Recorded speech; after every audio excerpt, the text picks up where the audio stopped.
Bonjour à tous, bonjour à toutes.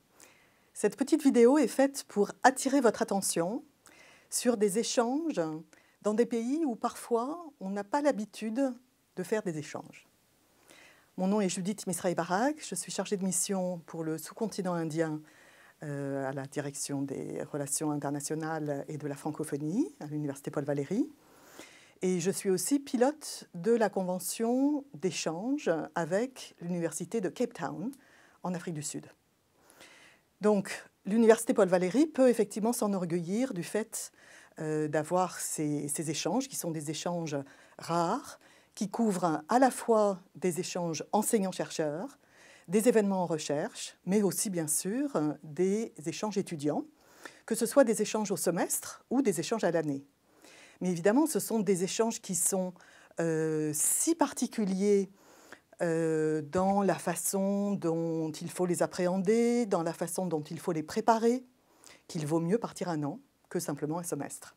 Je vais tout d'abord dire quelques mots sur l'université de Cape Town, donc en Afrique du Sud.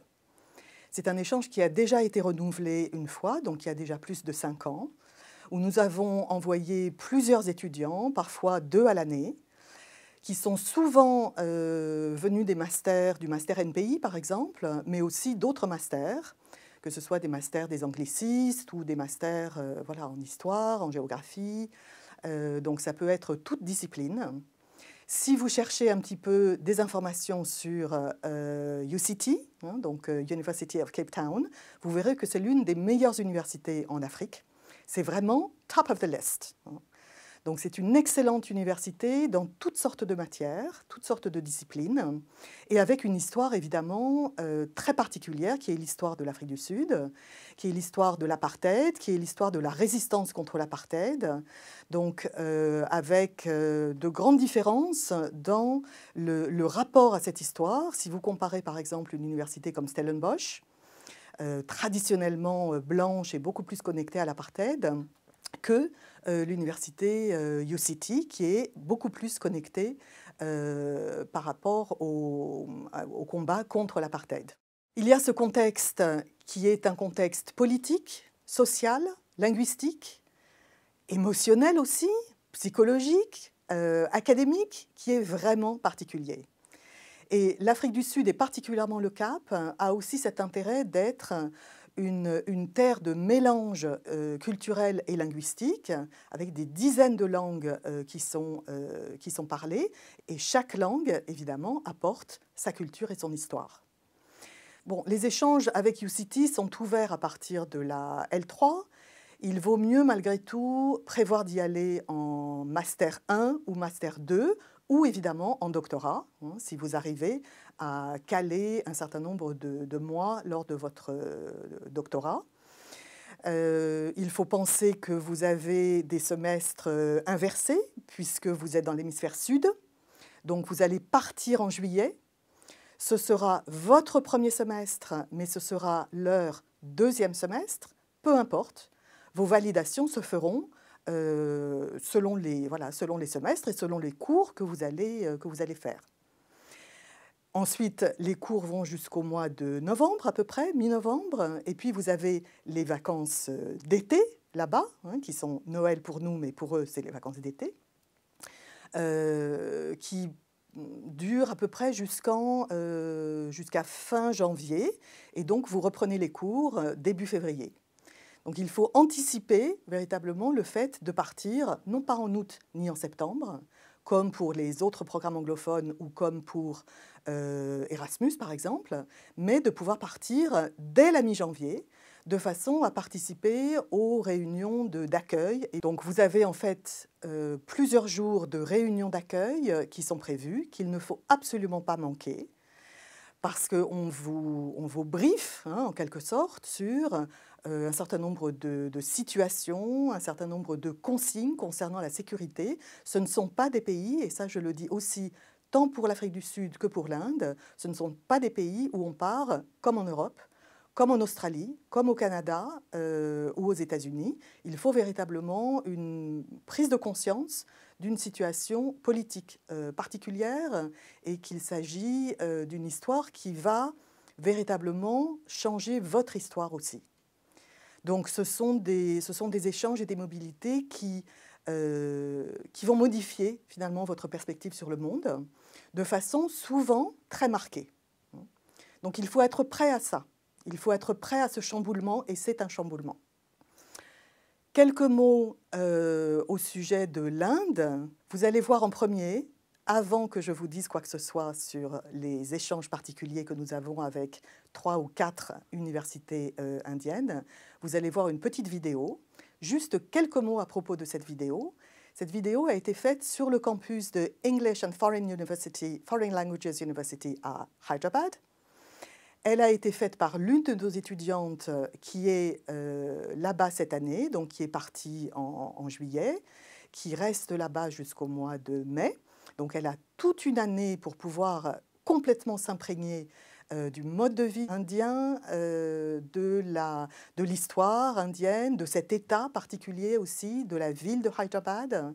Et vous allez voir, elle a fait un travail vraiment formidable. Donc voilà, elle a eu aussi un petit financement de façon à donner un petit coup de pouce. Ça, c'est possible pour les étudiants qui partent donc en Inde ou en Afrique du Sud. Je peux faire une demande d'un petit financement pour les étudiants qui partent en Inde ou en Afrique du Sud à la Commission des relations internationales. Je vous laisse regarder cette vidéo, on se retrouve juste après. Bonjour tout le monde, je m'appelle Gabrielle, je suis en 2e année du Master NPI à l'Université de Montpellier Paul Valéry.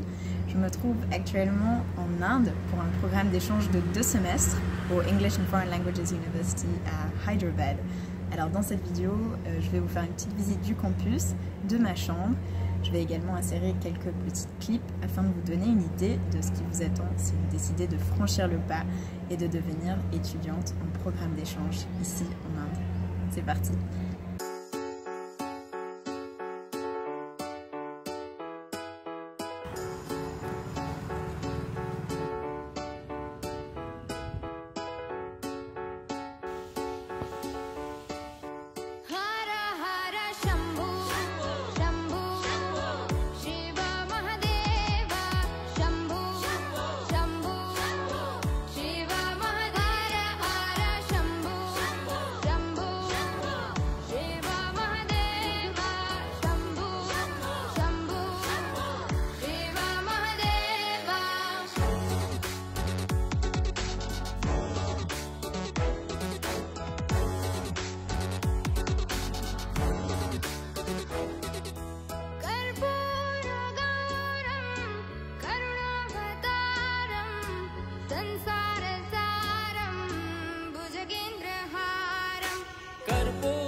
Voilà, j'espère que vous avez apprécié donc cette vidéo. Alors le seul problème de cette vidéo, c'est que moi je serai à votre place, j'aurai tout de suite envie de partir.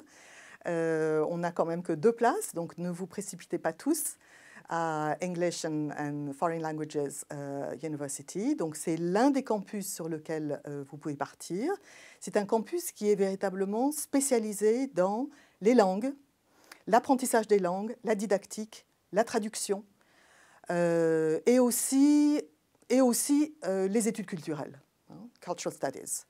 Donc avec des enseignants qui sont renommés dans tout le pays, avec un contexte politique, là encore, bien particulier.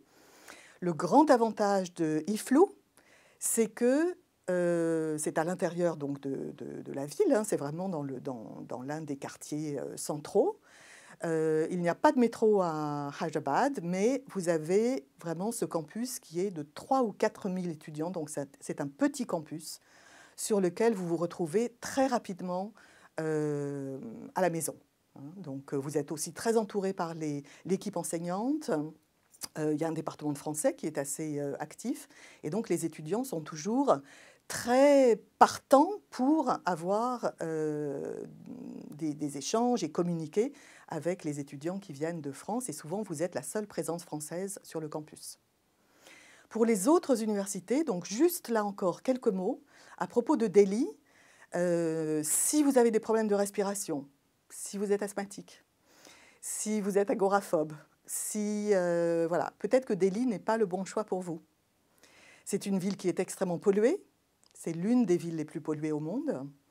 Donc là encore, asthmatique, s'abstenir.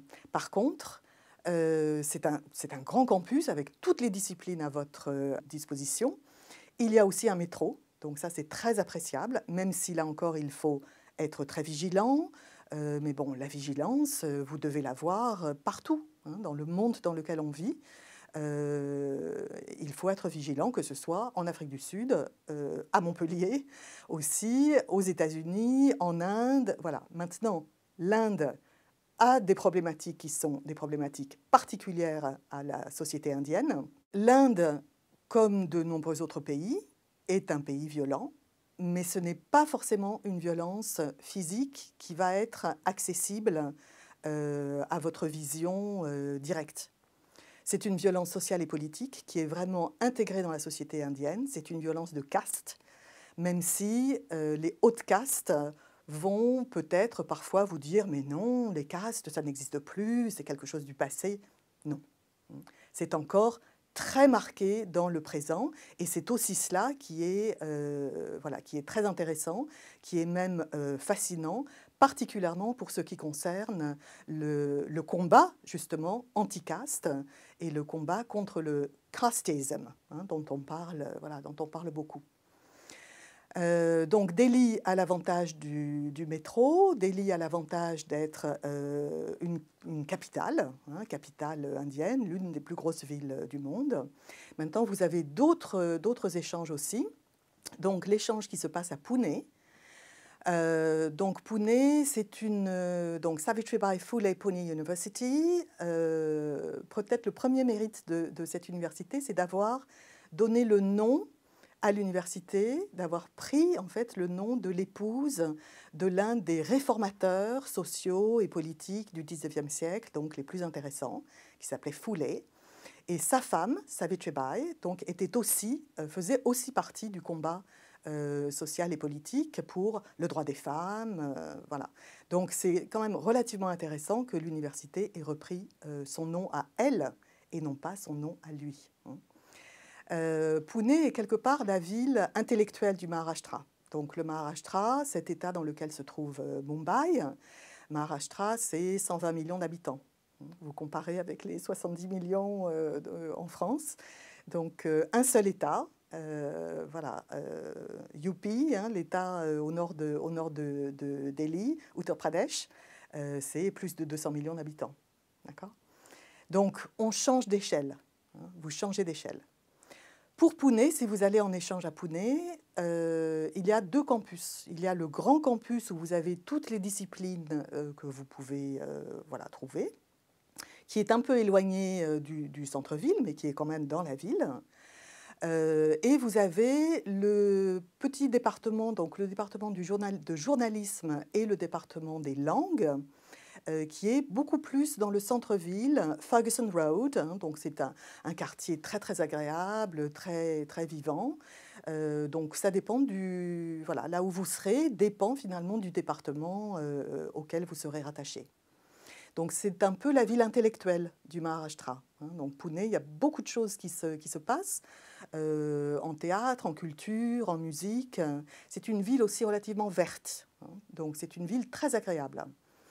Voilà, donc là, j'ai couvert les 3 échanges qui sont signés en fait depuis plusieurs années, qui ont été souvent renouvelés.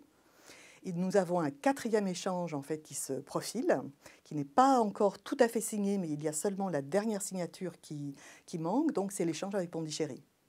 L'université de Pondichéry. Vous savez peut-être que c'est un ancien comptoir, donc il y a encore cette version, voilà, cette dimension coloniale, hein, coloniale de la France en Inde. Il n'y a pas eu que les colons britanniques, il y a eu aussi les colons français, portugais, hollandais aussi, donc avec certains comptoirs. Donc Pondichéry est une ville complexe, très agréable à vivre. C'est sur le bord de mer et donc la promenade aussi est l'un des hauts lieux en fait de la ville. Mais vous avez la partie White Town, hein, donc vraiment la ville blanche coloniale sur la plage, hein, sur la mer et la côte. Parce que les colons avaient pour habitude, évidemment, prendre les meilleurs endroits pour eux.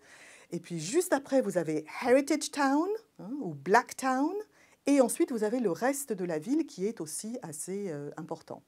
Donc, c'est une ville avec de nombreuses populations, de nombreux groupes, de nombreuses communautés qui parfois se croisent sans véritablement se rencontrer. Il y a un lycée français qui est voilà, très, très important. Il y a une communauté française. Il y a des franco-pondichéриens aussi qui sont voilà, avec des aspects parfois un peu problématiques, mais c'est très intéressant. Là encore, un campus très vert, un tout petit peu à l'extérieur de la ville. À Pondichéry, il y a aussi un théâtre francophone dont le directeur s'appelle Kumaran Balavan, que nous accueillons d'ailleurs à l'université Paul Valéry la semaine du 26 octobre. Et ce théâtre a la particularité d'être un théâtre francophone, donc, mais aussi, surtout, multilingue. Donc, tamoul, puisque c'est la langue tamoule qui est parlée au Tamil Nadu, mais aussi, évidemment, français, anglais, voilà. Donc, il y a de nombreuses pièces, il y a des ateliers, il y a beaucoup de choses extrêmement intéressantes. Kumaran est un ancien du Théâtre du Soleil et il a déjà accueilli des stagiaires donc, de l'université Paul Valéry, donc du département de théâtre, mais il peut aussi y avoir d'autres stagiaires qui peuvent éventuellement être intéressés par des stages de 6 mois. Donc là aussi, c'est quelque chose qui pourrait vous intéresser. Donc, j'ai couvert ces échanges. C'est uniquement pour vous donner envie, en fait, d'aller voir ce qui se passe sur ces campus, dans ces universités. Si vous êtes intéressé, que ce soit par l'Afrique du Sud ou par l'Inde, venez me voir. Donc, j'ai des heures de permanence au bureau 02, au bâtiment I, donc bâtiment UNESCO. Je suis toujours disponible par mail. Je porte ces échanges donc avec un grand intérêt, beaucoup de passion. Donc je suis très en contact avec les étudiants qui arrivent de ces universités et que nous accueillons, et les étudiants qui partent vers ces universités. Donc il y a une sorte de maillage qui se fait entre les départements, les enseignants qui coordonnent ces échanges, qui signent les learning agreements, les services des relations internationales, que ce soit ici ou là-bas. Et donc ce sont vraiment des pays où vous devriez prévoir d'aller en échange plutôt qu'en tant que touriste. Voilà. J'espère que cela vous aura donné envie de découvrir ces destinations inhabituelles, mais ce sont véritablement des life changers.